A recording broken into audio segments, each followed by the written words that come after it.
Kalau yang ini tadi limasan, ini Pak D mau sepil rumah adat Jawa jenis lain, namanya nih rumah setangkep. Nah, di sini nih dulu Pak D dilahirkan di situ itu. Ini rumah setangkep, ciri khasnya adalah atapnya itu persegi panjang memanjang. Nah, atap rumah setangkep itu persegi panjang memanjang atau panggang P, rumah panggang P ya, panggang P gedang itu rumah setangkep.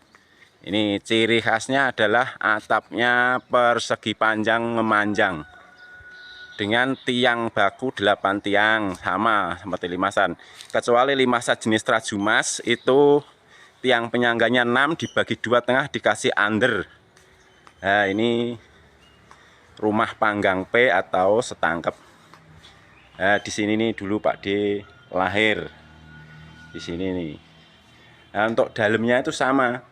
Mempunyai tiang baku, tiang utama itu 8. Kemudian ruangannya sama seperti pada rumah limasan, rumah setangkep mempunyai ruang belakang atau kamaran itu yang samping kanan kiri biasanya kita sebut dengan sentong. Nah, itu rumah setangkep atau panggang P. Oke, terima kasih.